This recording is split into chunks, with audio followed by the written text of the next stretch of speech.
दोस्तों ये रियल अग्नि पुराण बुक है। पिछले वीडियो पे हमने जहाँ तक पढ़ा था उसके बाद से आज यहाँ से शुरू करते हैं। ये नया कांड है। ये शॉर्ट रामायण कथा सुना रहे हैं ऋषि इस पुराण में। डिटेल में हम लोग वाल्मीकि रामायण में पहले पढ़ चुके हैं, नहीं देखे हैं तो आप मेरे प्लेलिस्ट में वाल्मीकि रामायण के वीडियोस में जाके देख सकते हैं। अगर रियल रामायण, महाभारत, वेद, पुराण, कामसूत्र, उपनिषद ये सब बुक अगर आप शुरुआत से पढ़ना चाहते हैं अंत तक, तो वीडियो के नीचे चैनल के नेम या पिक्चर पे क्लिक करके प्लेलिस्ट में जाके देख सकते हैं, या फिर चैनल का नाम कुछ अलग कुछ रोचक को यूट्यूब पे सर्च करके भी उस पर क्लिक करके प्लेलिस्ट में जा करके देख सकते हैं। राम ने पहले चित्रकूट में आए हुए गुरु वशिष्ठ और माताओं को नमस्कार करके विदा किया। उसके बाद अत्रि और उनकी पत्नी अनसुया, सर्वभंग, सुतीक्ष्ण, अगस्त्य के भ्राता अग्निजिह्व और अगस्त्य मुनि को नमस्कार करके उनकी कृपा से तलवार और धनुष प्राप्त करके राम दंडकारण्य पहुँचे। दंडकारण्य में भगवान राम गोदावरी नदी के किनारे पंचवटी में रहने लगे। उस वन में शूर्पणखा नाम की एक भयंकर राक्षसी उनको खा जाने के अभिप्राय से आई, परंतु राम के मनोहर रूप को देखकर वो काम के वशीभूत होकर राम से कहने लगी। शूर्पणखा बोली, तुम कौन हो, किस देश से आए हो? मैं तुमसे प्रार्थना करती हूँ कि तुम मेरे पति बन जाओ, किंतु इन दोनों को तो मैं खा ही जाऊंगी। राम के कहने पर लक्ष्मण ने उसके नाक और कान काट दिए, और भी काटा था। आप मेरे वाल्मीकि रामायण के वीडियोस में जाके पढ़ सकते हैं। खून बहती हुई शूर्पणखा अपने भाई खर के पास जाकर बोली, खर, मैं नक्कटी बनकर जीवित नहीं रह सकती हूँ। मैं तो तभी जीवित रहूँगी जब तुम राम की स्त्री सीता और राम के छोटे भाई लक्ष्मण का गुनगुना रक्त मुझे पिलाओगे। खर ने कहा, ऐसा ही होगा। वो अपने 14,000 सैनिकों तथा त्रिशीर और दूषण के साथ राम से जा भिड़ा। राम भी उससे युद्ध करने लगे और बाणों से राक्षसों को मारने लगे। भगवान राम ने युद्ध करने वाले भयंकर खर, दूषण और त्रिशीर को तथा उनके हाथी, घोड़े, रथ और पैदल सेना को मारकर यमलोक भेज दिया। निराश होकर शूर्पणखा लंका में जाकर रावण के आगे पछाड़ खाकर गिर पड़ी और क्रुद्ध होकर रावण से कहने लगी, ना तो तुम राजा हो और ना प्रजा रक्षक। तुम खर आदि का वध करने वाले राम की पत्नी सीता का हरण कर लो। मैं राम और लक्ष्मण के रक्त को पीकर ही जीवित रह सकती हूँ, अन्यथा नहीं। उसकी बातों को सुनकर रावण ने कहा, ऐसा ही होगा। दोस्तों यहाँ पे ऋषि कुछ और कह रहे हैं, तो ऋषि के हिसाब से जो सही है वो कह रहे हैं, लेकिन वाल्मीकि रामायण में वाल्मीकि ऋषि ने शूर्पणखा को इतना बुरा नहीं दिखाया है। मेरे वाल्मीकि रामायण के वीडियोस में जाके पढ़ सकते हैं। जिस समय जो घटना घटती है उस समय के लोग अगर उससे लिखते हैं तो वही सही होता है। उसके बाद जो आने वाला युग होता है उसमें अगर उस घटना को लिखा जाता है, जैसे ये सब पुराणों में, तो इसी तरह से बदल दिए जाते हैं। महाभारत में मार्कंडेय जी ने रामायण कथा सुनाई थी, तो वो भी बदल के, और पुराणों में भी है। और युद्ध कांड के बाद जो कांड है वाल्मीकि रामायण में, वो भी द्वापर युग में ही लिखा गया था। तदनंतर उसने मारीच से कहा, तुम सोने का विचित्र मृग बनकर राम और लक्ष्मण के समीप जाओ और सीता के सामने उनको छल से दूर हटा ले जाओ, तब मैं सीता का हरण कर लूँगा, अन्यथा यदि तुम ऐसा नहीं करोगे तुम्हारी मृत्यु निश्चित है। ये सुनकर मारीच ने रावण से कहा, धनुधर राम साक्षात मृत्यु है। मारीच ने मन में सोचा, मुझे रावण से भी मरना है और राम से भी। यदि मुझे मरना ही है तो राम के हाथों से ही मरना श्रेष्ठकर है, रावण के हाथों से नहीं। ऐसा निश्चित करके वो मारीच मृग बनकर सीता के सामने बार बार घूमने लगा। सीता के कहने पर राम ने उसको बाण से मार गिराया। मरता हुआ मृग चिल्लाया, हे सीते, हे लक्ष्मण, सुमित्रा नंदन लक्ष्मण। सीता द्वारा कटु वचन कहे जाने पर राम की आज्ञा के विरुद्ध राम के समीप चले गए। लक्ष्मण सीता को छोड़कर राम के पास चले गए सीता के कटु वचन कहने पर। तो क्या वचन कहा था ये डिटेल में आप पढ़ सकते हैं मेरे वाल्मीकि रामायण के वीडियोस में। यहाँ पे शॉर्ट में बता रहे हैं। रावण ने भी जटायु नामक गिद्ध को मारकर सीता का हरण किया। जटायु ने रावण को रथविहीन कर दिया था, अतएव वो सीता को कंधे पर रख कर लंका ले गया। तो रावण के पास जो सिद्धियां थी उसमें से एक सिद्धि थी कहीं भी पहुंचना। तो उसी सिद्धि जब उसका रथ विहीन हो गया, जटायु ने उसको मार गिराया, रथ भी तोड़ दिया, तब वो ऐसा किया था। वहाँ अशोक वन में सीता को रखकर बोला रावण। रावण ने कहा, हे सीते, तुम मेरी पटरानी बनो। आई राक्षसियों, तुम सब इसकी निगरानी करती रहो। मारीच को मारकर लौटते हुए राम ने मार्ग में लक्ष्मण को देखकर कहा। राम बोले, अरे सुमित्रा नंदन लक्ष्मण, वो तो कपट मृग था। तुम जैसे ही इधर आए वैसे ही लगता है कि किसी ने जरूर सीता का अपहरण कर लिया है। ऐसा कहकर राम कुटी में आए, किंतु वहाँ उन्होंने सीता को नहीं देखा। सीता को ना पाकर भगवान राम शोक करने लगे और व्यथित होकर विलाप करने लगे, रोने लगे, ऐ सीता, तुम मुझे छोड़कर कहाँ चली गई हो। लक्ष्मण के समझाने बुझाने पर राम सीता की खोज में लग गए। मार्ग में जटायु ने राम को देखकर कहा, सीता को रावण हर ले गया है। इतना कहकर रावण के द्वारा घायल किए गए जटायु ने प्राण त्याग दिए। राम ने जटायु का अंतिम संस्कार अन्येष्टि क्रिया करके फिर मार्ग में कबंध का वध किया। शाप मुक्त होकर कबंध ने राम से कहा, आप सुग्रीव के पास जाइए। किष्किंधा कांड। नारद बोले, राम पंपा सरोवर के समीप जाकर शोक मुक्त हो गए। फिर वो सबरी के आश्रम में गए। तदनंतर हनुमान ने उन्हें सुग्रीव के पास ले जाकर उनसे मैत्री करा दी। सुग्रीव के विश्वास के लिए देखते ही देखते राम ने एक बाण से ताड़ के 7 वृक्षों को गिरा दिया और एक पैर से दुदुम्बी राक्षस के शरीर को 10 योजन दूर फेंक दिया। राम ने सुग्रीव से शत्रुता रखने वाले उसके भाई बाली को मारकर किष्किंधा नामक वानर राज्य तथा रूमा और तारा को सुग्रीव को दे दिया। बाली की पत्नी को भी सुग्रीव को दे दिया। तदनंतर किष्किंधा के महाराज सुग्रीव ने कहा, हे राम, मैं वैसा ही उपाय करूंगा जिससे सीता आपको प्राप्त हो सके। उसकी उस बात को सुनकर भगवान ने माल्यवान पर्वत पर चतुष्मति बिताया। जब किष्किंधा में सुग्रीव दिखाई तक ना पड़ा, तब भगवान राम द्वारा कहे जाने पर लक्ष्मण ने उस सुग्रीव से कहा, हे सुग्रीव, तुम भगवान राम के पास जाओ और अपने वचन को पूरा करो, अन्यथा वो रास्ता सकरा नहीं है जिससे बाली मारे जाने पर गया है। हे सुग्रीव, अपने वादे को पूरा करो, बाली के मार्ग को मत अपनाओ। लक्ष्मण के द्वारा राम के संदेश को पाकर सुग्रीव ने लक्ष्मण से कहा, वासना में फंसे होने के कारण मुझे समय का व्यतीत होना ज्ञात नहीं हुआ। ये कहकर वानरराज सुग्रीव राम के पास गए और उन्हें प्रणाम करके बोले। सुग्रीव ने कहा, मैं सब वानरों को सीता की खोज करने के लिए ले आया हूँ। इन्हें मैं आपके आज्ञानुसार इधर उधर भेज दूंगा जिससे ये जानकी की खोज कर सकें।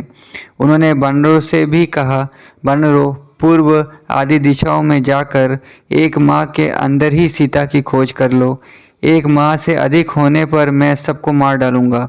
ये सुनकर पूर्व, पश्चिम और उत्तर दिशाओं के मार्ग पर सीता की खोज में जाने वाले वानर सीता जी को ना पाकर सुग्रीव सहित भगवान राम के पास वापस लौट गए।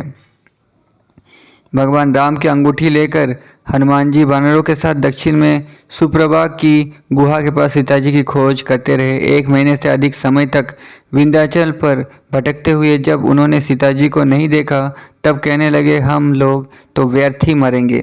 जटायु ही धन्य था जिसने सीता के लिए रावण द्वारा मारे जाने पर प्राण त्याग कर दिए। ये सुनकर संपाति ने वानरों को खा जाने का विचार छोड़कर कहा, वो जटायु तो मेरा भाई था। एक बार हम दोनों सूर्यमंडल तक पहुंचने के उद्देश्य से उड़े। जटायु तो मेरे द्वारा सूर्य की गर्मी से बचा लिया गया और उसे बचाने में जले हुए पंखों वाला मैं यहाँ गिर पड़ा। भगवान राम की वार्ता सुनने से मेरे पंख पुनः उत्पन्न हो गए। मैं यहीं से लवन सागर के बीच में 100 योजन विस्तृत त्रिकुट पर्वत पर स्थित लंका में अशोक वाटिका में बैठी हुई सीता को देख रहा हूँ। हे वानरों, आप सीता का पता जानकर सुग्रीव सहित भगवान राम से जाकर कह दो। नारद बोले, संपाति की बातें सुनकर और साथ ही समुद्र को देखकर हनुमान, अंगद आदि परस्पर कहने लगे कि हमसे कोई एक समुद्र को पार करके सीता का पता लगाकर हम सबकी प्राण रक्षा कर ले। वानरों के प्राणों की रक्षा और राम के कार्य को कार्य को भी सिद्ध करने के लिए पवन पुत्र हनुमान 100 योजन चौड़े समुद्र को लांग गए। उन्होंने मार्ग में जल के ऊपर उठे हुए मेनाक पर्वत को देखकर और सिंगिका को मारकर फिर लंका में जाकर सीता जी की को खोजना शुरू कर दिया। वहाँ राक्षसों के घरों में सीता जी को खोजा। रावण, कुंभकर्ण, विभीषण, मेघनाथ तथा दूसरे राक्षसों के स्त्री गृह में तथा मदिरालयों में भी सीता को खोजने पर चिंताग्रस्त हनुमान ने नहीं पाया उन्हें। अंत में अशोक वाटिका में जाकर शीशम के वृक्ष नीचे बैठी हुई राक्षसियों से रक्षित सीता को हनुमान जी ने देखा। शीशम के पेड़ पर बैठे हुए हनुमान जी ने देखा कि रावण सीता जी से कह रहा है कि तुम मेरी पत्नी बन जाओ, और सीता जी ने उसके प्रस्ताव को सम्यक प्रकार से बोलते हुए अस्वीकार कर दिया। राक्षसियाँ भी सीता जी से कह रही थी कि तुम रावण की भार्या बन जाओ, ऐसा हनुमान जी ने देखा। रावण के चले जाने पर हनुमान ने वृक्ष पर बैठे ही बैठे कहना आरंभ किया। एक थे राजा दशरथ, उनके 2 श्रेष्ठ पुत्र हुए, राम और लक्ष्मण, जिन्हें वनवास के लिए वन में जाना पड़ा। हे जानकी, आप राम की पत्नी हैं। रावण के हठात आपका अपहरण कर लिया है। राम ने सुग्रीव से मित्रता कर ली है। उन्होंने मुझे आपका पता लगाने के लिए स्मृति चिन्ह के साथ आपके पास भेजा है। अतः राम की दी हुई इस अंगूठी को ग्रहण कीजिए। सीता ने अंगूठी ले ली और वृक्ष पर बैठे हुए मारुति को देखा। पुनः अपने आगे आए हुए हनुमान से सीता ने प्रश्न किया, यदि राम जीवित है तो क्यों नहीं मुझे यहाँ से ले जाते? वानर राज हनुमान ने शंकाकुल सीता को समझाते हुए कहा। हनुमान ने कहा, हे सीते, राम अभी तक आपका पता ही नहीं जानते हैं। पता लग जाने पर सेना के साथ रावण का वध करके वे अवश्य आपको ले चलेंगे। देवी, आप शोक मत कीजिए। आप भी मुझे कोई अपनी पहचान दे दीजिए। पहचान के लिए वानरराज हनुमान को अपनी चूड़ामणि देकर सीता जी ने कहा, तुम ऐसा उपाय करना जिससे राम मुझे शीघ्र ही यहाँ से ले जाए। सीता ने आगे कहा, कौवा का रूप धारण करने वाले इंद्रपुत्र के एक आँख फोड़ने की कथा को इस समय मुझसे सुनकर, हे मेरे शोक को दूर करने वाले वानर, तुम कल सवेरे जाना। हनुमान जी ने चूड़ामणि ले लिया और कथा भी सुन ली। फिर उन्होंने कहा, राम अवश्य आपको यहाँ से ले चलेंगे, अथवा यदि आपको शीघ्रता हो तो आप मेरी पीठ पर बैठ जाइए। मैं आज ही आपको सुग्रीव के साथ राम का दर्शन करा दूंगा। किंतु सीता जी ने हनुमान जी से कहा, नहीं, मुझे राम ही यहाँ से ले चले। तदनंतर हनुमान ने रावण को देखने के लिए उपाय ढूंढ निकाला। उन्होंने वाटिका को उजाड़ दिया, दांत और नाखूनों से वाटिका के राक्षसों को मार डाला। उन्होंने सभी सेवकों और 7 मंत्री कुमारों तथा रावण के पुत्र अक्षय कुमार को भी मार डाला। इतने में इंद्रजीत मेघनाथ नागपाश से हनुमान को बांधकर पीले नेत्रों वाले रावण के सामने ले गया। रावण के द्वारा ये पूछे जाने पर कि तुम कौन हो, हनुमान ने रावण से कहा। हनुमान बोले, मैं राम का दूत हूँ। सीता को राम को लौटा दो, अन्यथा तुम निश्चय ही राम के बाणों से लंका निवासी राक्षसों के साथ मार डाले जाओगे। ये सुनकर रावण हनुमान को मारने के लिए तैयार हो गया, परंतु विभीषण ने उसे रोक दिया। फिर भी रावण ने हनुमान की पूंछ में आग लगवा दी। अपनी पूंछ को जलती हुई देखकर हनुमान ने उसी से राक्षसों की लंका को भस्म कर दी। तत्पश्चात उन्होंने सीता का दर्शन करके उन्हें प्रणाम किया और फिर समुद्र के इस पार आकर अंगद आदि साथियों को सीता का पता लग जाने का समाचार दिया। तो दोस्तों, वाल्मीकि रामायण के अनुसार हनुमान और दूसरे वानर, जो यहाँ पे वानर लिखा गया है, मतलब वन में रहने वाले नर, इसी को वानर कहते हैं उस समय के हिसाब से, यानी वन में रहने वाले इंसान। तो उनके थोड़े रोम भी हुआ करते थे और छोटी पूंछ भी होती थी, या फिर पूंछ पहनते थे, ऐसा लिखा गया है कि वो कभी कभी निकाल भी देते थे उन्हें। इसके बाद अंगद आदि वानरों के साथ मधुबन में आकर मधुपान किया। इन लोगों ने दधिमुख आदि वनपालों को जीतकर राम से मिलकर कहा, सीता का पता चल गया है। ये सुनकर राम प्रसन्न हो उठे और उन्होंने पवनसुत हनुमान से पूछा। राम बोले, तुमने सीता को कैसे देख लिया? उसने मेरे लिए क्या कहा है? तुम सीता की अमृत तुल्य कथा से ही कामाग्नि में जलते हुए मुझे शीतल करो। नारद बोले, हनुमान ने राम से कहा कि सबसे पहले मैं समुद्र को पार करके लंका में गया, वहाँ सीता का दर्शन करके लंका पुरी को जलाकर भस्म कर दिया। आप सीता जी की दी हुई इस मणि को ले लीजिए। हे राम, आप शोक न करें, क्योंकि आप शीघ्र ही उस रावण को मारकर सीता को प्राप्त कर लेंगे। बिरही राम उस मणि को हाथ में लेकर रोने लगे। आज इस मणि को देखकर मैंने सीता को ही देख लिया है। मुझको सीता के पास ले चलो, मैं उसके बिना एक क्षण भी जीवित नहीं रह सकता। सुग्रीव आदि ने राम को समझा बुझा दिया। तत्पश्चात राम अपनी सेना के साथ समुद्र तट पर पहुंच गए। वहाँ दुष्ट भाई रावण के द्वारा अपमानित होकर विभीषण राम की शरण में आ गया। लेकिन यह वाल्मीकि रामायण में लिखा है कि विभीषण खुद रावण को छोड़कर राम के पास गया था, इंद्रजीत और रावण के मजाक करने पर या मजाक उड़ाने पर। असहाय विभीषण का अपराध ये था कि उसने रावण से सीता को लौटा देने के लिए कहा था। राम ने विभीषण से मित्रता करके उसका लंका के राजा के रूप में अभिषेक कर दिया। राम के प्रार्थना करने पर भी जब समुद्र ने उन्हें मार्ग नहीं दिया, तब उन्होंने बाणों से सागर को बीन डाला। राम के पास आकर समुद्र बोला, आप नल के द्वारा सेतु बनवा कर लंका को चले जाइए। हे राम, मुझको तो आपने ही गहरा बनाया है, मेरी मर्यादा बचाइए। राम भी नल के द्वारा वृक्ष और शिलाखंडों से बनाए हुए पुल से वानरों के साथ समुद्र को पार कर गए। सागर तट पर खड़े होकर सभी ने लंकापुरी को देखा।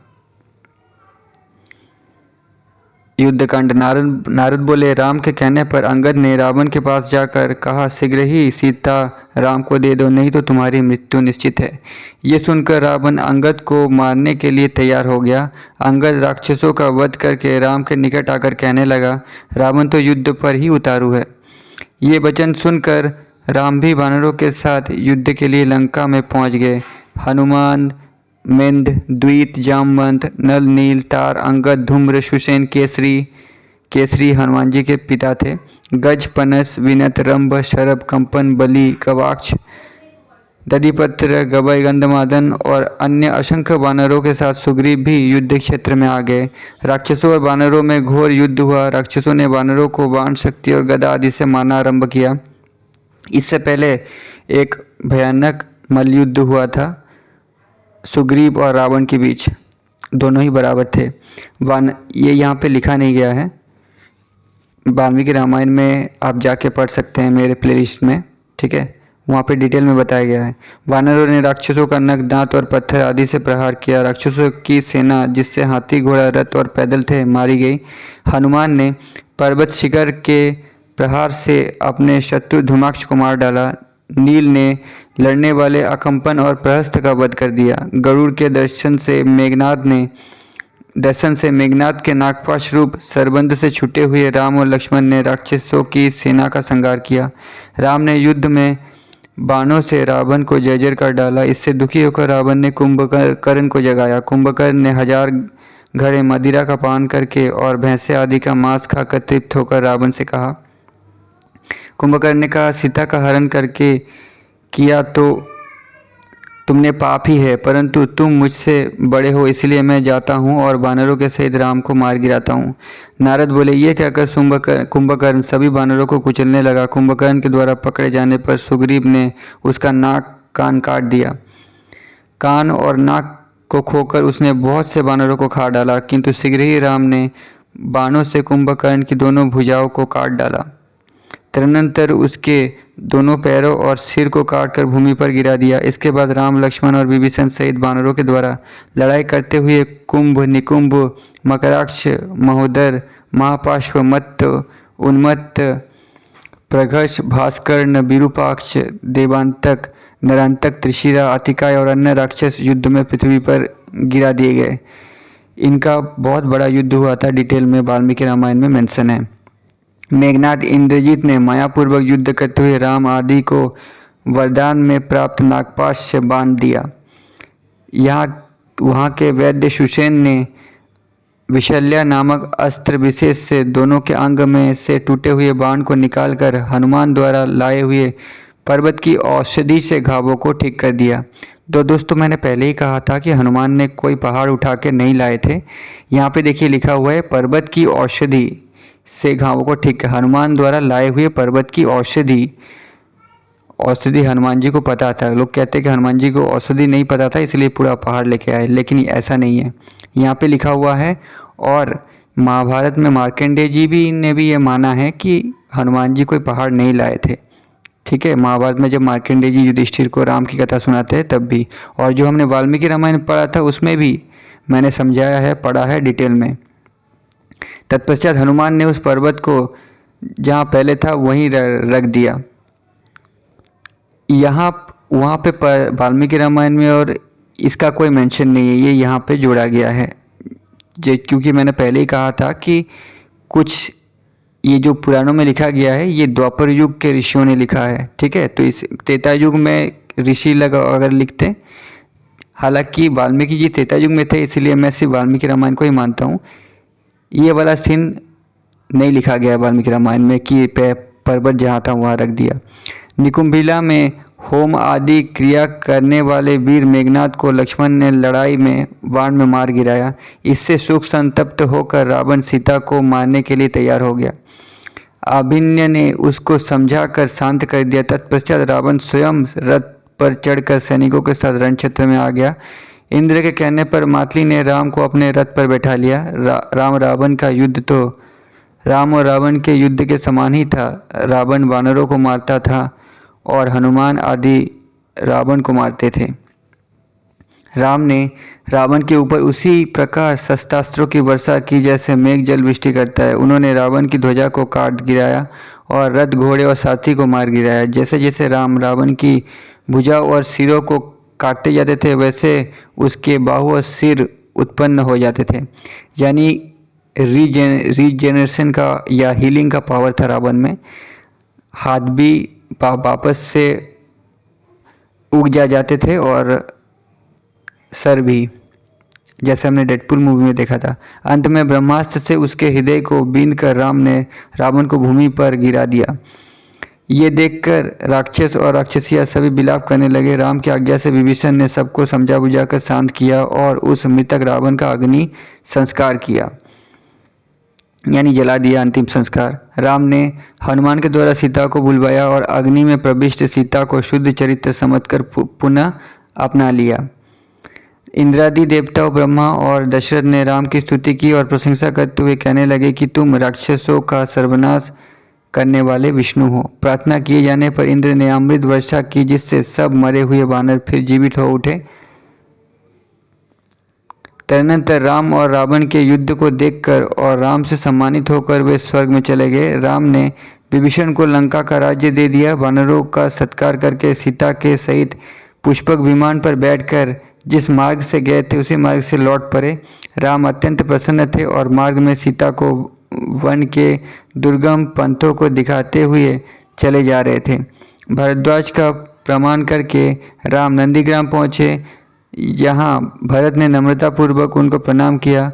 वहाँ से चलकर सभी लोग अयोध्या में आकर रुक गए। राज्य प्राप्त कर लेने पर राम ने वशिष्ठ आदि ऋषियों तथा कौशल्या, कैकेयी और सुमित्रा आदि को प्रणाम किया और ब्राह्मणों की पूजा की। हाँ, मतलब ब्राह्मणों को भी पूजा की जाती थी, लेकिन ये पूजा का मतलब रिस्पेक्ट देना है।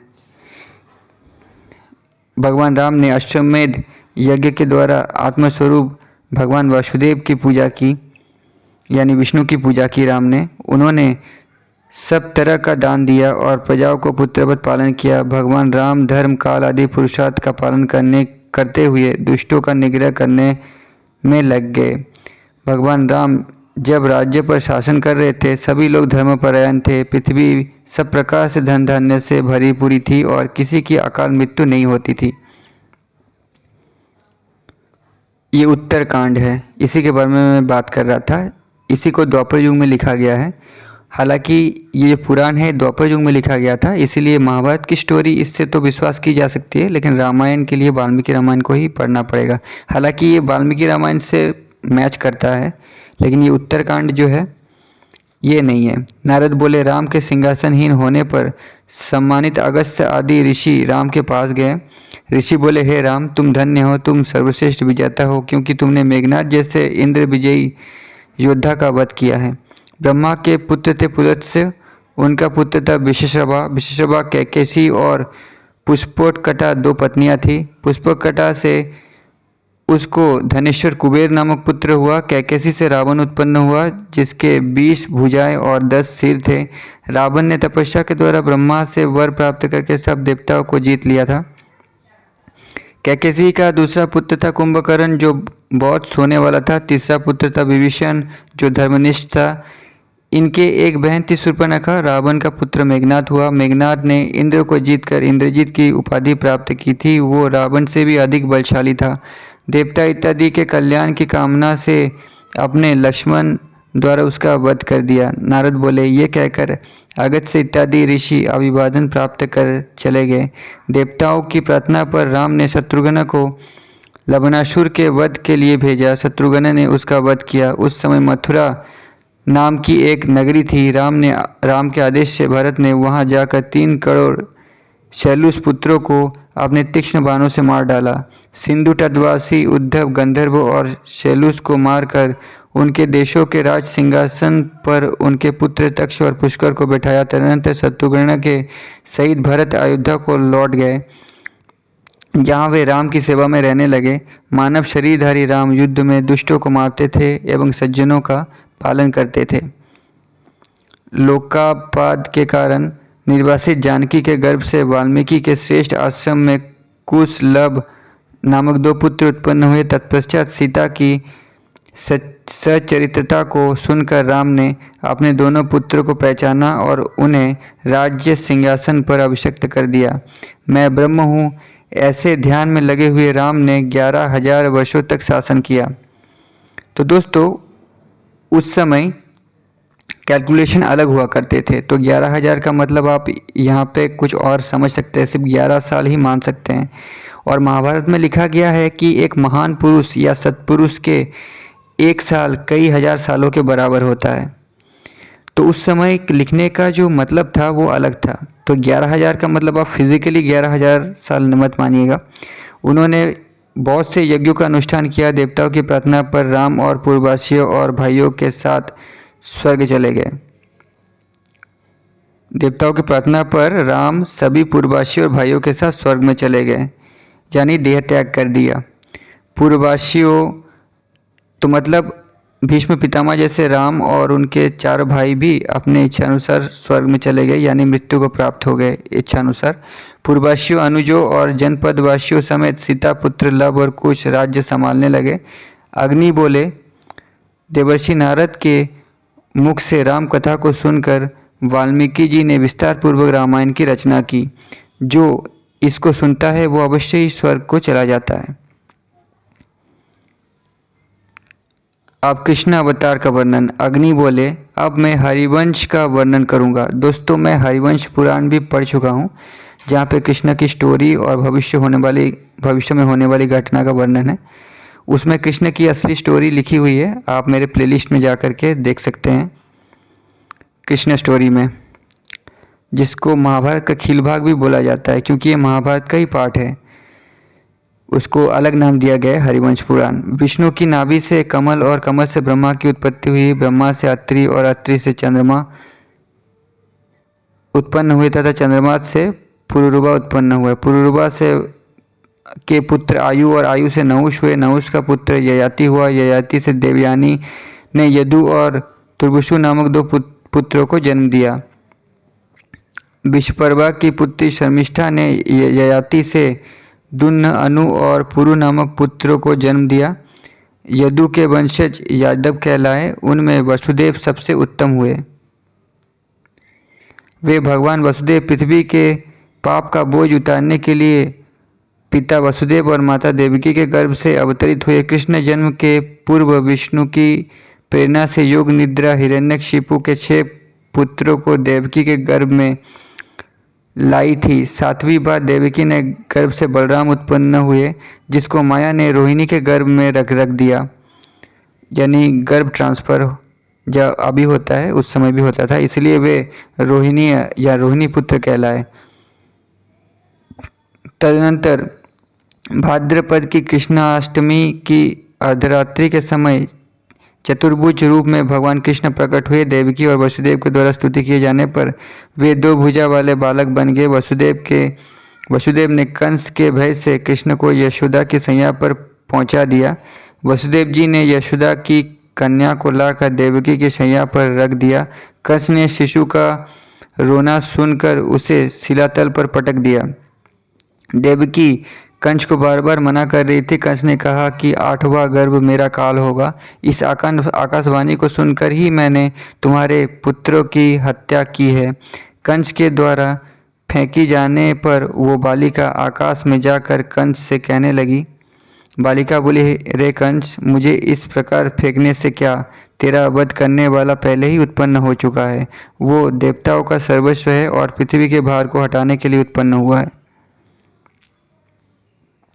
अग्नि बोले, इस प्रकार कहकर शुंभ आदि राक्षसों का वध